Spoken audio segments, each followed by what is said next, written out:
şirin dilim var. Her tezemi var veren bağım var. Ben bülbüle öten şirin dilim var. Her tezemi var veren bağım var. Bu adam aktyor idi. Həsrət Nur bu çəkirdi bir kadrlarda var da məndə. Aktyor kimi çəkirdi filmlərə. Bunun səhnə kadrlarından var. Necə oldu gəldi o müğənni? Aynı hamı olur müğənni. Salam değerli dostlar. Bu adamın adı Həsrət Nurdur.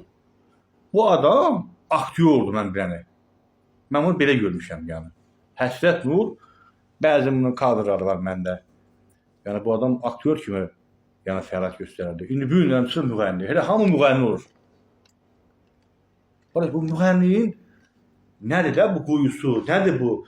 Müğənni olmaq nə deməkdir ki? Niyə hamı müğənni olmaq istəyir? Heç nə, kim müğənni olur? Ya varlanır, maşını, villası, namusluqatı var. Bu adam da uyub, atıb o aktyorluğu atıb, indi gəlib olur müğənni. Amma pis də oxumur, yəni demirəm pis oxuyur. Adamın üstü Allah var, səsi də var. Deyim ki, pis oxuyur. Təbii ki, hər bir aktyor, yəni aktyor, səsi olmalıdır, ona mütləqdir. Yəni, səhnədə, hansısa bir səhnədə oxu tərzi, onun səs diapazonu vacibdir yəni. Amma ay Həsrət Nur, mən səni kadrada görmüşəm, çəkilmişsən, eləmişsən də yəni kadrada, yəni gözəl aktyor idin. Nə oldu deyə aktyorluğu atdın, indi gəldin oldu müğənni. Niyə ay qardaş, başqa dörsək, bax niyə? Nə var bu müğənnilikdə? Pul var, elə mi? Hamı cumub show biznesə. Hamı deyir, mən show biznesə yəni girməliyəm. Xeyirli uğurlu olsun, görək. Tənqid edirəm ki, yəni niyə aktyorluğu atdın, gəldin müğənni oldun? Maraqlıdır, niyə müğənni olmaq istəyirsən ümumiyyətlə? Nədir səbəb? Pis oxunmur.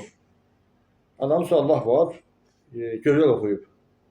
İnşallah uğurlu olsun. Onsuz da bütün jurnalist də olur müğənni, aktyor da olur müğənni, televiziya aparıcısı da olur müğənni.